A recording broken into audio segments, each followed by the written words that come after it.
Okay, now we have made it all the way up to verse 30. The ships of Kittim had come against Antiochus. All right, we have followed this history all the way down, verse by verse. The ships of Kittim has now come against Antiochus, where the Roman ambassadors came. One in particular, the head of the ambassadors was C. Populaeus Linus. All right. Some say Gaius, some say Caius. All right. But this was the Roman ambassador. He drew a circle in the sand. He stopped Antiochus Epiphanes from a further invasion in Egypt, because the text told us that at the time appointed he shall return and come toward the south.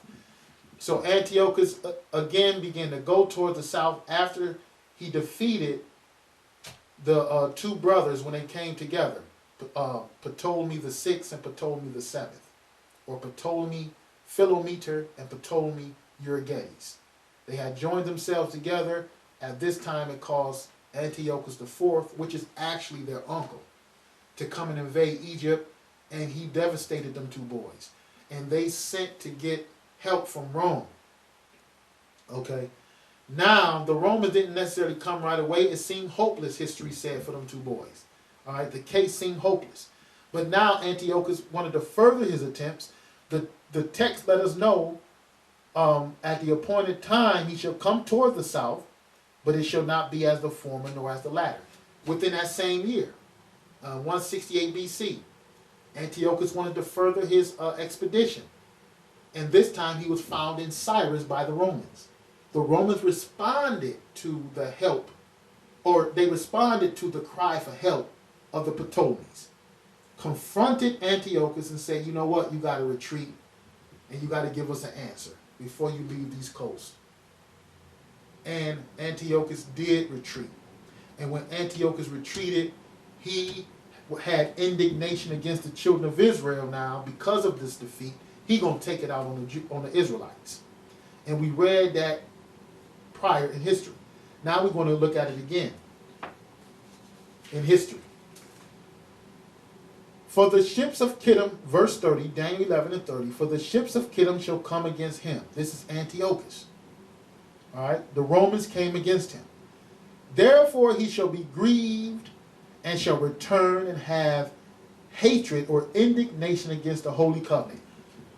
This is the second invasion. The first invasion was verse 28, when he robbed the temple and sprinkled the temple with swine's flesh. And we read it in the Apocrypha as well. His first invasion, then he returned to his own land. This second invasion, he had indignation against the holy covenant. History told us that Antiochus sent his ambassador. Antiochus sent his ambassador, whose name was Apollonius. Apollonius. He sent him to go into Jerusalem. And we're about to read about this account now.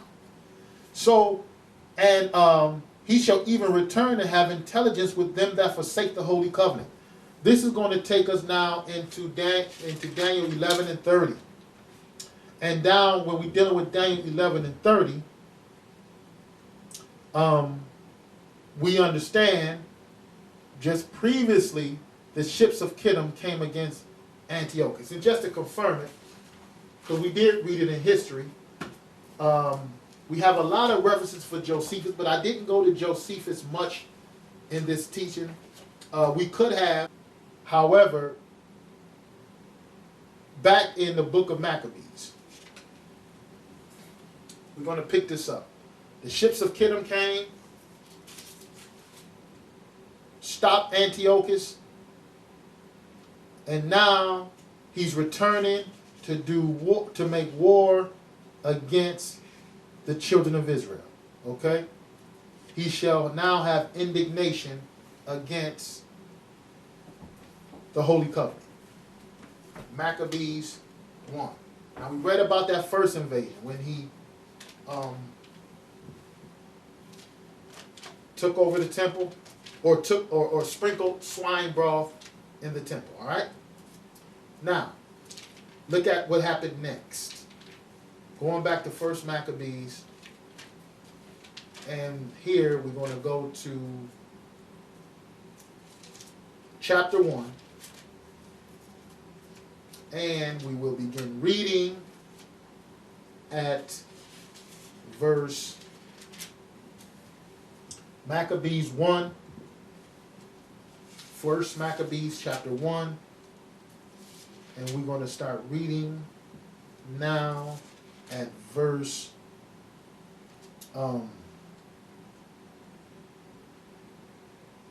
21. We're going to briefly go back to that last invasion. In fact, verse 20. And after that Antiochus had smitten Egypt, he returned again in the 143rd year and went up against Israel and Jerusalem with a great multitude, and entered proudly into the sanctuary and took away the golden altar and the candlesticks of light and all the vessels thereof, and the table of the shewbread and the pouring vessels and the veils and the censers of gold and the veil of crowns and golden ornaments that were before the temple, all which he pulled off. He took also the silver and the gold and the precious vessels. Also he took the hidden treasures which he found.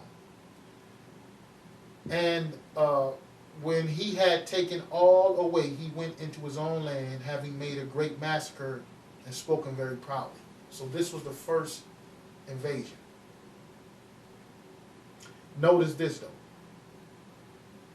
Therefore there was great mourning in Israel, in every place where they were, so that the princes and elders mourned, and the virgins and the young men were made feeble, and the beauty of the women were changed. Okay, now we're going to continue. Now this is all a result of that invasion where he robbed the temple and sprinkled swine's flesh over the temple. But remember, after the ships of Kittim came against Antiochus, he had indignation against the Holy Covenant. And it says, so shall he do, in verse 30 of Daniel chapter 11. He shall even return and have intelligence with them that forsake the Holy Covenant. So now, we're not necessarily dealing with the first invasion. We're working our way down now. After the Romans had him flee, now Antiochus is going to come against Jerusalem again. Verse 29 in Maccabees. So we briefly looked over the first invasion. Now this is after the ships of Kittim angered Antiochus. Verse 29 in Maccabees 1, chapter 1. And after 2 years fully expired, the king sent his chief collector of tribute unto the cities of Judah, which was Apollonius. Okay? This was his chief collector. And after 2 years fully expired, the king sent his chief collector of tribute unto the cities of Judah, who came into Jerusalem with a great multitude. And this is what we read in the Hebrew Commonwealth.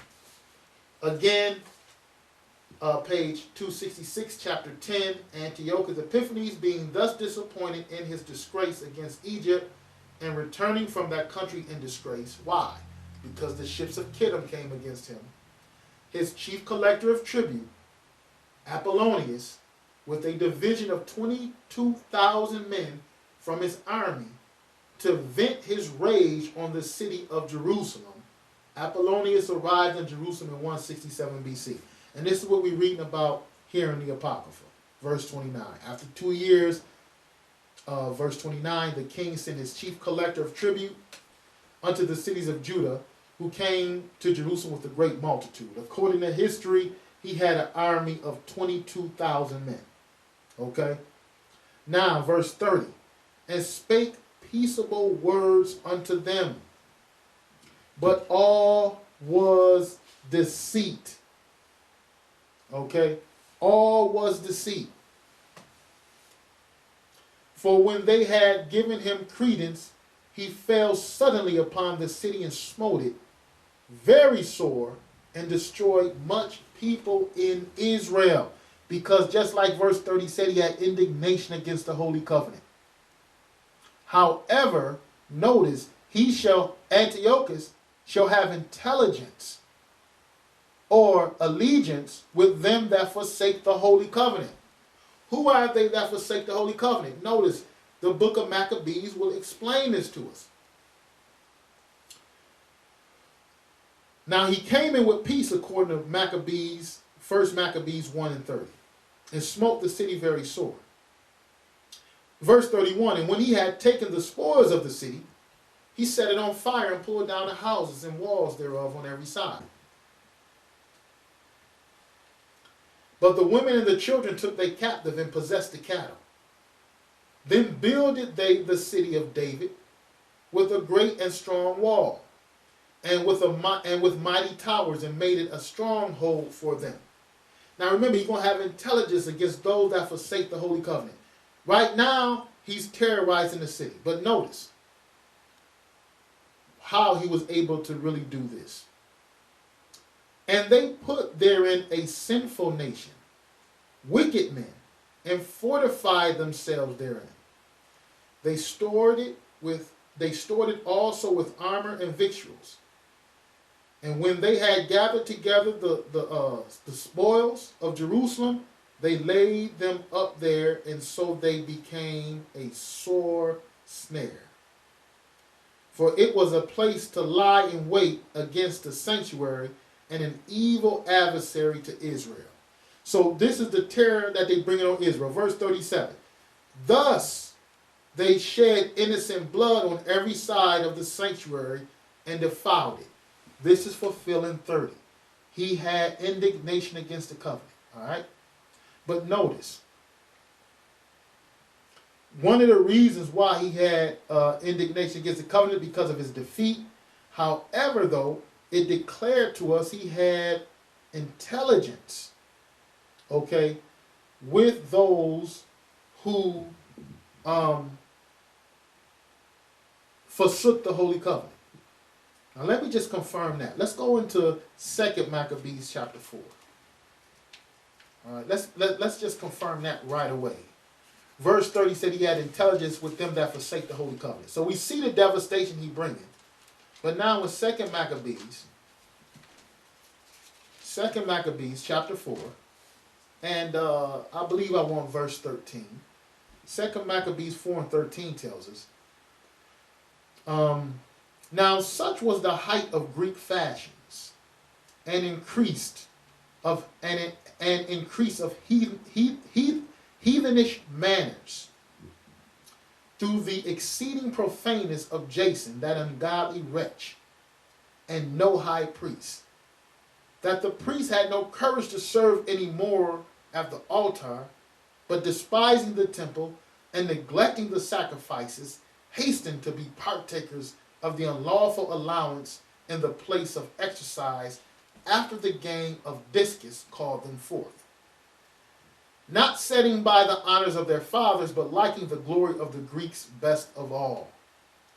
By reason thereof, sore calamity came upon them, for they had them to be their enemies and avengers, whose customs they follow so earnestly, and unto whom they desire to be like in all things. This ungracious Jason, verse 19, sent special messengers from Jerusalem who were Antiochians. Remember in verse 30 he said he shall have intelligence with them that forsake the Holy Covenant.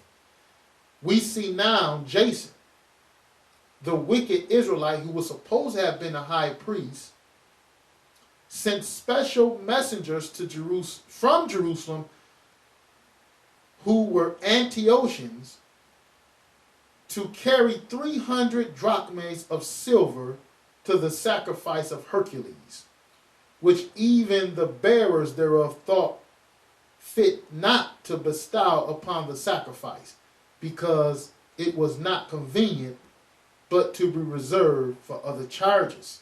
So he sent a bunch of money to be offered unto Hercules. But who was these men? Jason, who was supposed to have been a high priest in Israel. His special men were men of Antiochus. They were Antiochians. Okay? And if we go back to 1 Maccabees chapter 1, it actually confirms it further in verse 10.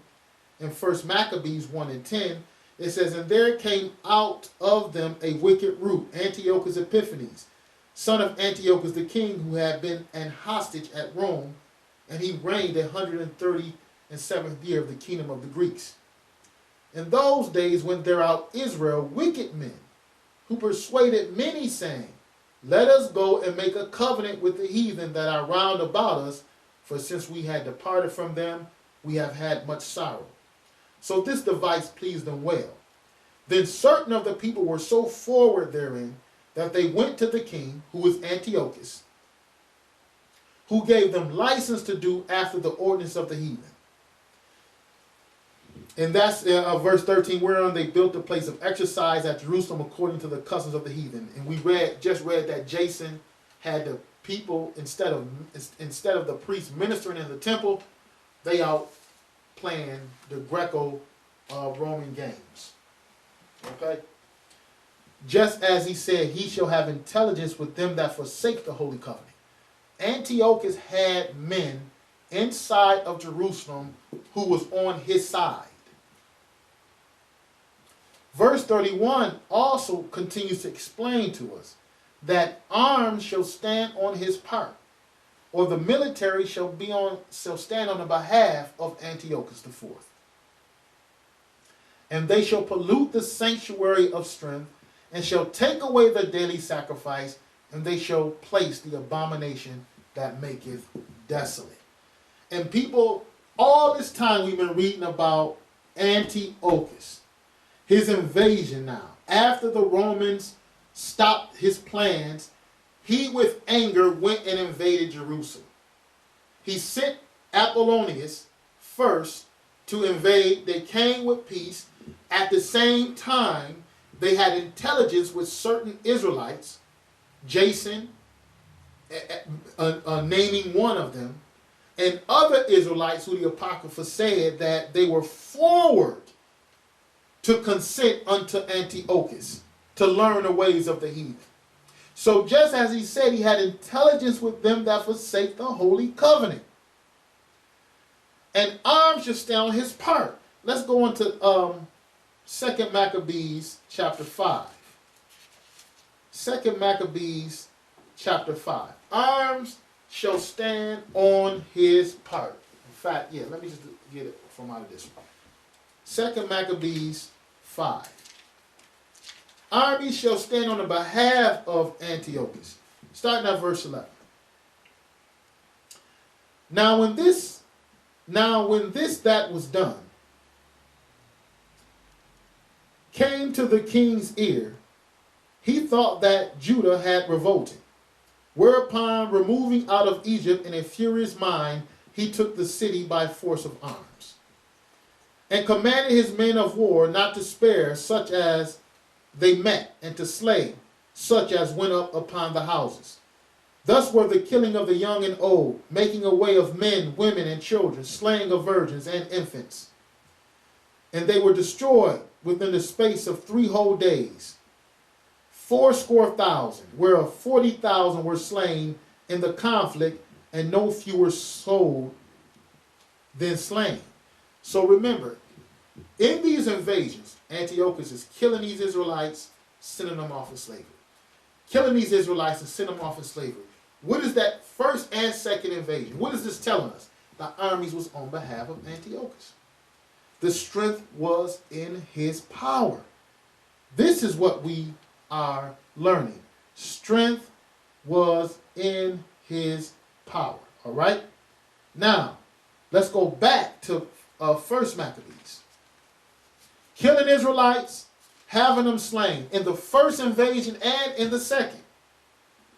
Let's continue this now. Looking more into the second invasion. Showing that arms stood on his part.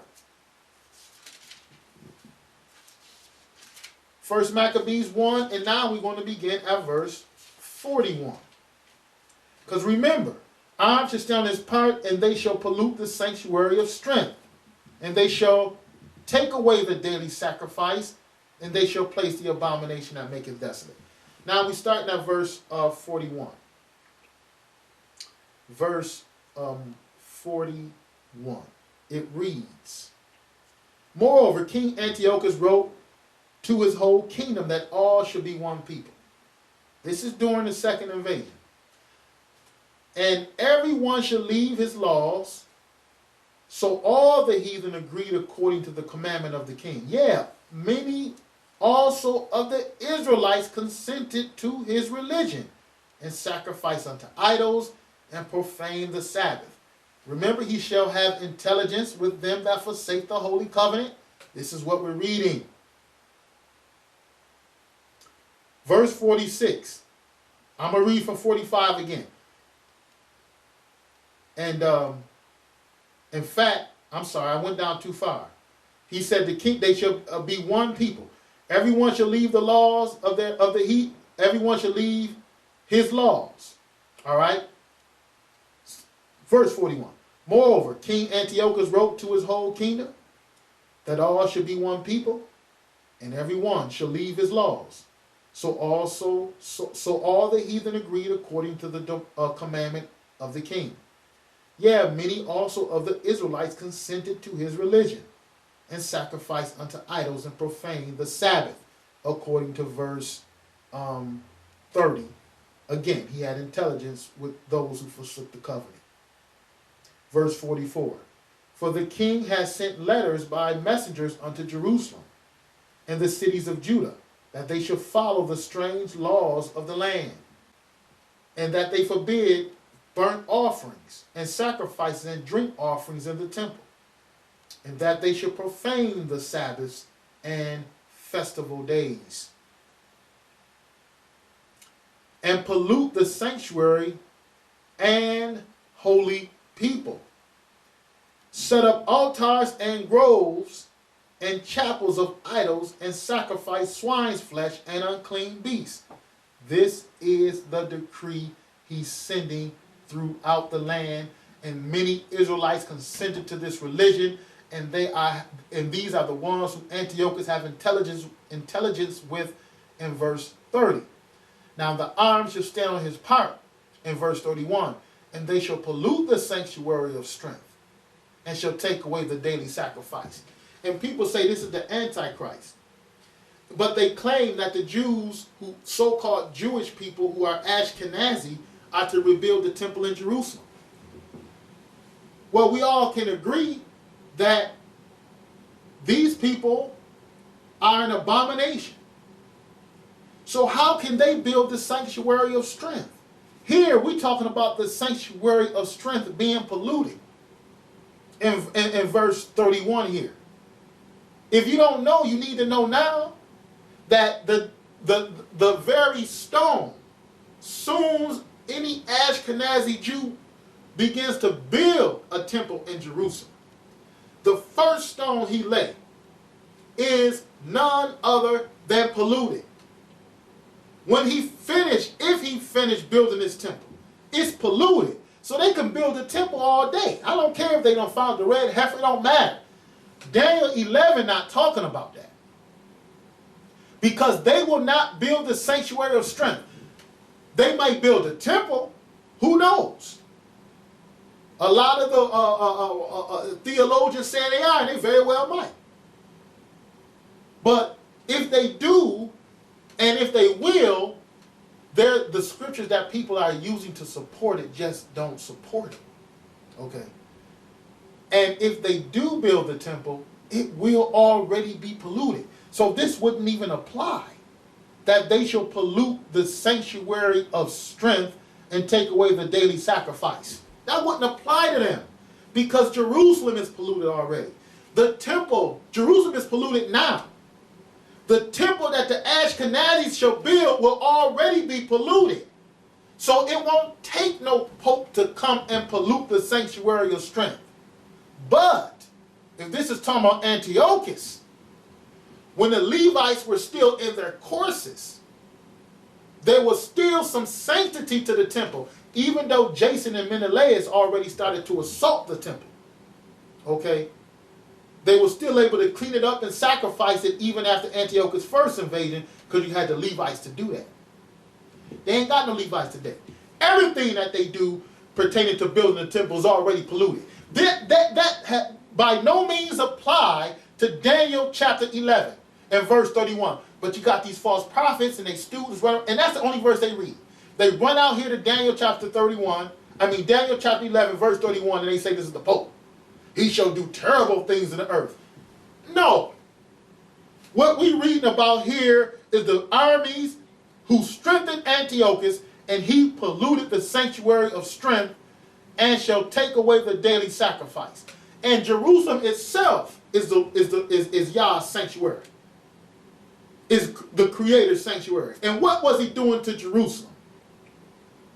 He, verse 45, in 1 Maccabees chapter 1, and he forbid the burnt offerings and sacrifice and drink offerings in the temple, and that they shall profane the Sabbath and festival days,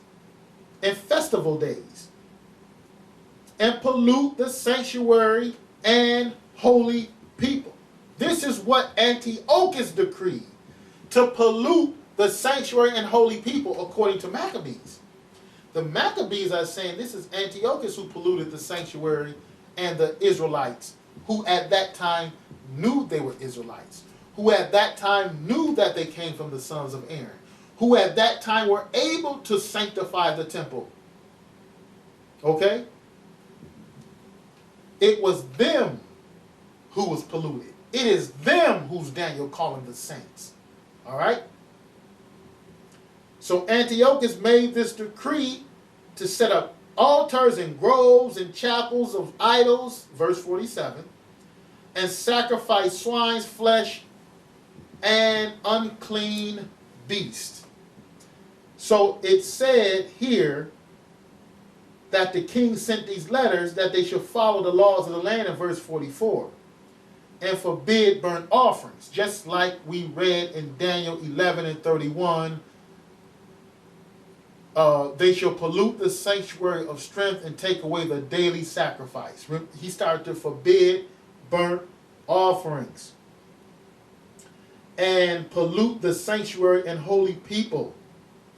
Verse 47, they set up altars and groves and chapels and idols and sacrifice swine's flesh and unclean beasts. Here they are, polluting the sanctuary of strength, Jerusalem, the city of the living Elohim.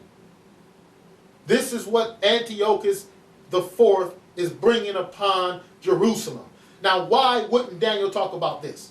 Why would Daniel give us a brief explanation of all the kings, starting from Seleucus I and Ptolemy I, all the way down to Antiochus III and his sons, and then skip over the important part of what Antiochus did to the Jews? Don't make no sense. But it do make sense if Daniel is continuing the discussion of the Seleucids and the Ptolemies, and how now the Seleucid king is ravaging Jerusalem. Set up altars, sacrifice swine's flesh, verse 48, that they should also leave their children uncircumcised and make their souls abominable with all manner of uncleanness and profanation, to the end that they might forget the law and change all the ordinances. And whosoever would not do according to the commandment of the king, he said he should die. In the selfsame manner wrote he to his whole kingdom, and appointed overseers over all the people, commanding the cities of Judah to sacrifice city by city. Then many of the people were gathered unto them, to wit, every one that forsook the law, and so they committed evils in the land. Because verse 30 said, he shall have intelligence with them that forsake the holy covenant. But it also says in verse 31 that he shall pollute the sanctuary of strength, which we're reading about now. And what else shall he do? He shall take away the daily sacrifice, and they shall place the abomination that maketh desolate. This is a different abomination that maketh desolate than what you read about in Matthew 24. Okay? But if you do not rightfully divide the word, you're going to mess it up. And going to 20, 30 scriptures don't mean nothing. If you are not rightly dividing the word, then you're going to be messed up. Period. And in order to rightly divide it, you got to see what the passages are talking about so you know how to link it together in its proper context. So Daniel talked about the abomination of desolation after the sanctuary of strength was polluted and the daily sacrifice was taken away. We read this in the book of Maccabees. The daily sacrifices are being taken away. They pollute the sanctuary of strength, which is Jerusalem even, by setting up these altars, sacrificing swine flesh. To what purpose? To forget the laws, according to verse 49 in 1 Maccabees chapter 1. Now, verse 50 again, in Maccabees, it says, and whosoever would not do according to the commandment of the king, he said he should die. In the selfsame manner wrote he to his whole kingdom, and appointed overseers over all the people, commanding the cities of Judah to sacrifice city by city. Then many of the people were gathered unto them, to wit, every one that forsook the law, and so they committed evils in the land, and drove the Israelites into secret places, even wheresoever they could flee for secure. Now, on the 15th day of the month Caslu, in the 145th year, they set up the abomination of desolation upon the altar, and builded idol altars throughout the cities of Judah on every side. Now the 15th day of the month Caslu, in the 145th year, they set up the abomination of desolation upon the altar through the instructions of Antiochus. And this is exactly what Maccabees or Daniel chapter 11 is describing. An arm shall stand on his part, and they shall pollute the sanctuary of strength, and they shall take away the daily sacrifice, and they shall place the abomination that maketh desolate. And such as, verse 32, in Daniel chapter 11, and such as do wickedly against the covenant, shall he corrupt by flatteries. But the people that do know their God shall be strong and do exploits. So he did corrupt them by flatteries. All right, they joined unto Antiochus, and they fled for safety.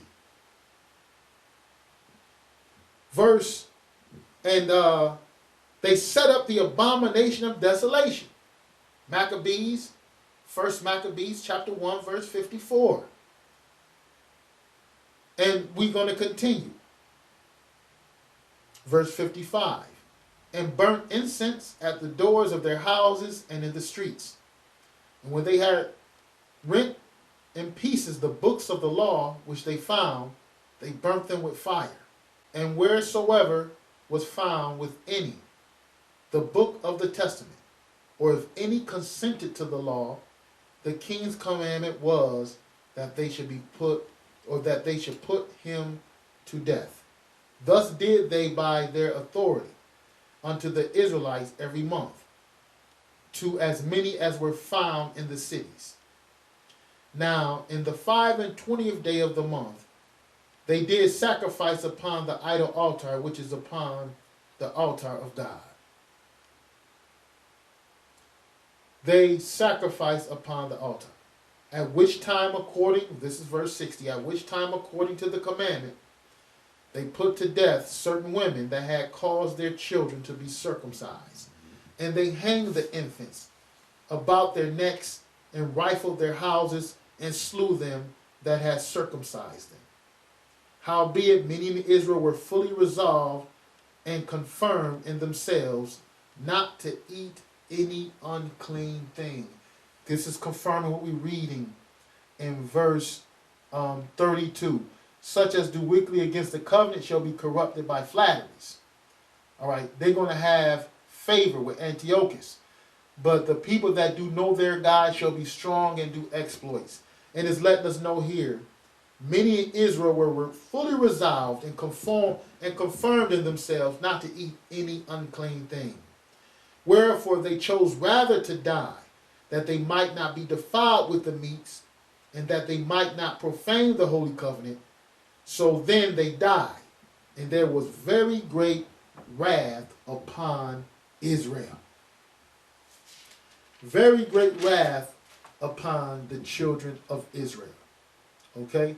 So we see in here, verse 2, they shall be corrupted by flatteries, but many that know their God shall be strong and do exploits. Correct? Let's go into chapter 2, starting at verse 15. First Maccabees chapter 2, verse 15. It tells us this. In the meanwhile, the king's officers, such as compelled the people to revolt, came into the city molded to make them sacrifice. So they're continuing this decree. And when many of Israel came unto them, Matthias also and his sons came together. Then answered the king's officers and said to Matthias, on this wise, thou art a ruler and an honorable and a great man in this city, and strengthened with sons and brethren. Now therefore come thou first and fulfill the king's commandment, like as all the heathen have done. Yea, and the men of Judah also, and such as remain at Jerusalem. So shalt thou and thine house be in the number of the king's friends. Through flattery, see? You should be the king's friend, man. You're gonna live well. All right? You a ruler here. Join on to us. All right? Many fell for that. But many were strong and did exploits. Notice this. You shall be a number of the king's friends. Verse 18, the last part of verse 18. And thou and thy children shall be honored with silver and gold and many rewards. They were paying the people off. Jason and all these other Israelites building the gymnasiums. They were corrupted by flatteries. Then Matthias answered, but however, the text tells us many shall be corrupt by flatteries, but the people that do know their God shall be strong and do exploits. Now let's see if this is going to fit as well. They tried to flatter Matthias. Then Matthias answered and spake with a loud voice, though all the nations that are under the king's dominion obey him, and fall away every one from the religion of their fathers, and give consent to the commandments, give consent to his commandments, which is the commandments of Antiochus IV, since everybody done fell in line with him, yet will I, Matthias, and my sons, are the Maccabean brothers, and my brethren, which were the Levites, walk in the covenant of our fathers. Notice it said, many shall be corrupted by flatteries in Daniel 11 and verse 32, but the people that do know their God shall be strong and do exploits. And this is what we're seeing right here. Matthias is standing up strong. He's saying, we will not consent to the commandment of the king. Yet will I and my sons and my brethren walk in the covenant of our fathers. They knew their God, and they were strong. And you know what? They're going to do exploits. God forbid that we should forsake the law and the ordinances. See, they knew their God, just like Daniel proclaimed. We will not hearken to the king's words to go from our religion, either on the right hand or the left. Now, when he had left speaking these words, there came one of the Jews in the sight of all to sacrifice on the altar. This guy was persuaded by flattery. So he decided, I'm going to come and sacrifice an Israelite. The one who was corrupted by flattery. He didn't know God like Matthias. This is what Daniel is describing in Daniel 11 and verse 32. So Matthias and them said, we not turn to the right hand nor to the left. But as soon as he finished talking, a Jew in the sight came in the sight of all to sacrifice on the altar, which was at Modin according to the king's commandment. Verse 24. Which thing when Matthias saw, he was inflamed with zeal, and his reins trembled, neither could he forbear, for he shew his anger according to the judgment, wherefore he ran and slew him upon the altar. Also the king's commissioner, who compelled men to sacrifice, he killed at that time, and the altar was pulled down. Daniel 32. Daniel chapter 11, verse 32. This is it all day.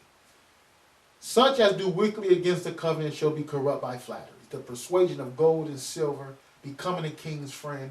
You had this idiot Israelite go up and sacrifice. The Levites in Modin, Matthias and his sons wasn't budging. They knew they God, and they were strong and did exploits, right? So it says, such as do wickedly against the covenant shall they corrupt by flatteries, but the people that do know their God shall be strong and do exploits. And verse 33, this is what they did. They were strong and they did exploits. What did Moses do? What did Matthias do? He killed that Israelite who went to sacrifice, and he killed the king's commissioner and tore down the altar that they had set up for this abominable practice. He tore it down. Now verse 33 in Daniel chapter 11 tells us, and they that understand among the people shall instruct many, yet they shall fall by the sword, by flame, by captivity, and by spoil many days. You see that? They shall fall by the flame, by spoil, and by captivity. We've been reading how Antiochus' invasions, both of his invasions, he sent Israelites, he slew some, he cooked some, according to 2 Maccabees. Those who wouldn't eat flesh, he put them in frying pans. They died by flame. And he threw many into captivity, slavery. Now these people saying it's the Pope of Rome. You saying the Pope of Rome going to send people back into slavery? Is that what you think? You so hell-bent on making that interpretation stick that you can't accept the history and see what them played out already? Antiochus did exactly this. They died by flame by his hand. He was putting them in frying pans. They died by sword.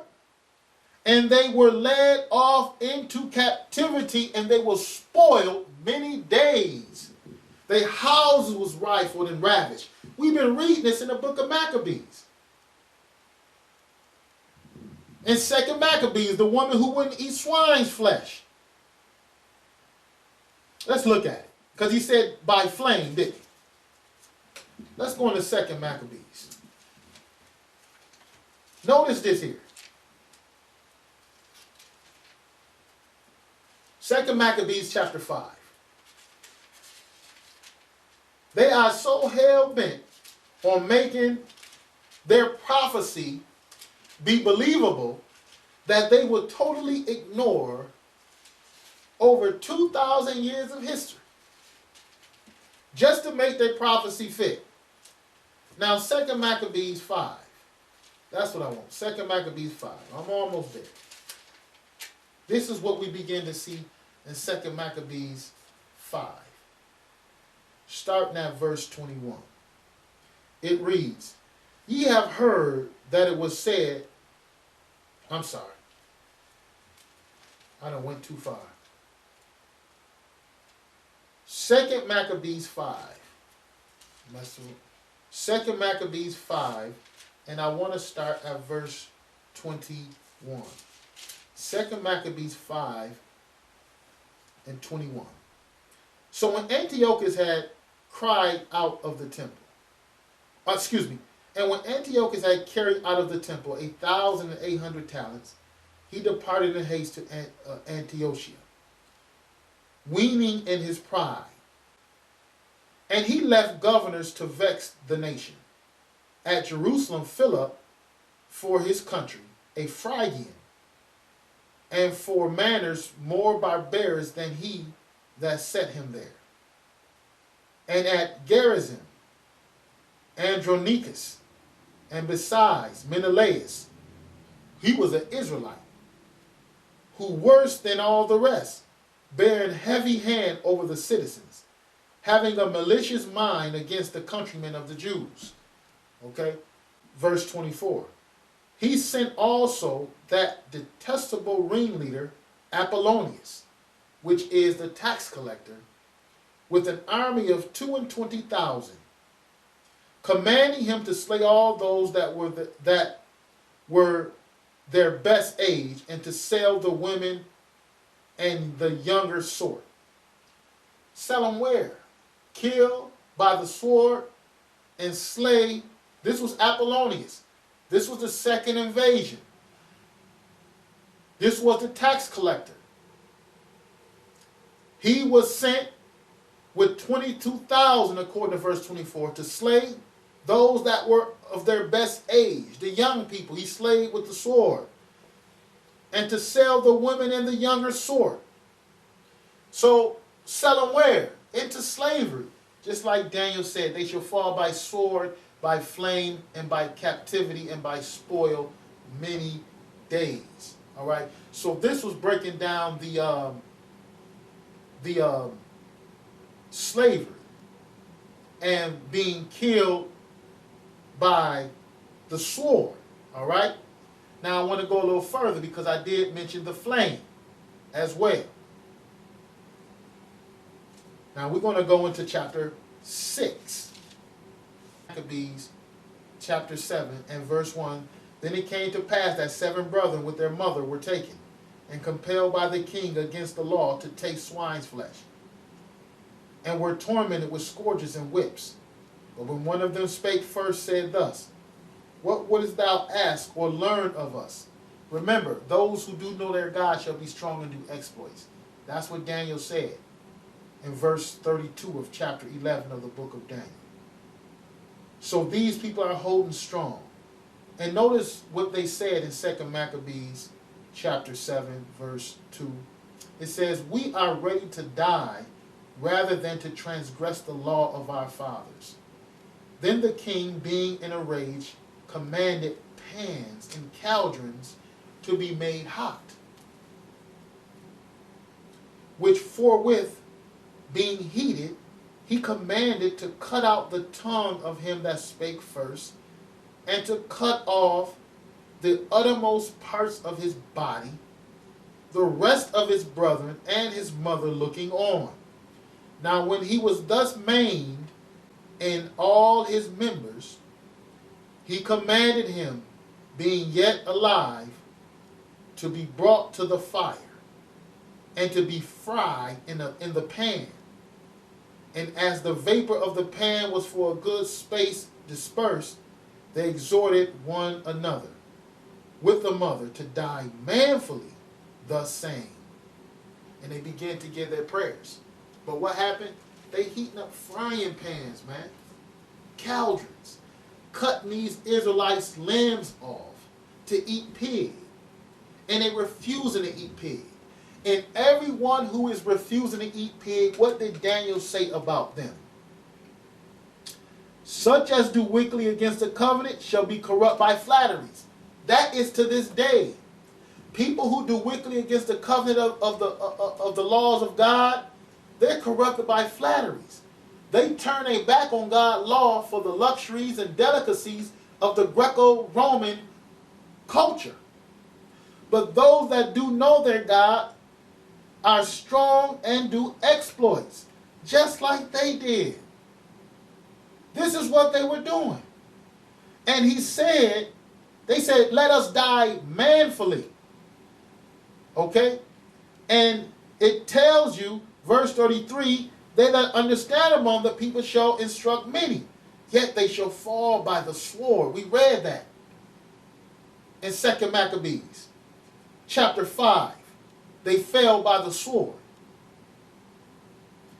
They also said that they shall fall by what? Flame. We read that now in 2 Maccabees chapter 7.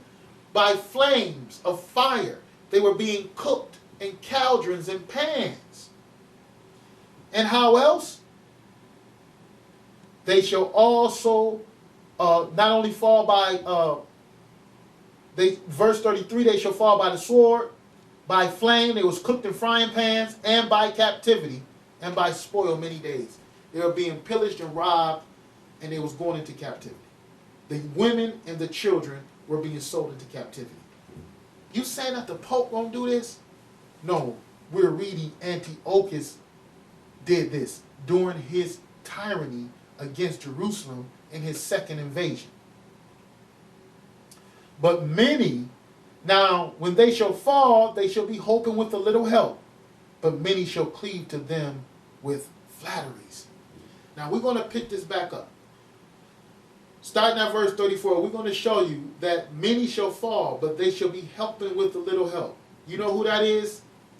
That is going to be recorded in 1st Maccabees and in 2nd Maccabees when the passages begin to talk about the Maccabean warriors. They're going to help the people.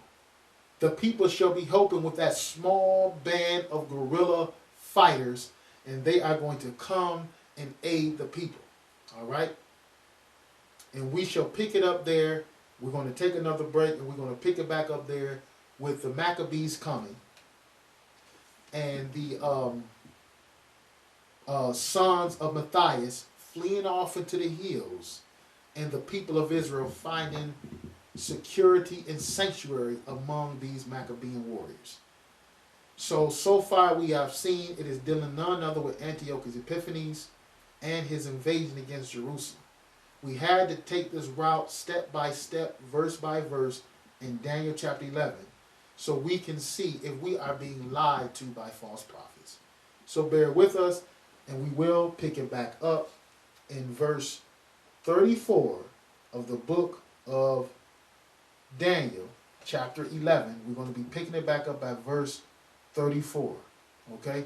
And we're going to begin to work our way out of this chapter with the Maccabean victories and the demise of Antiochus IV.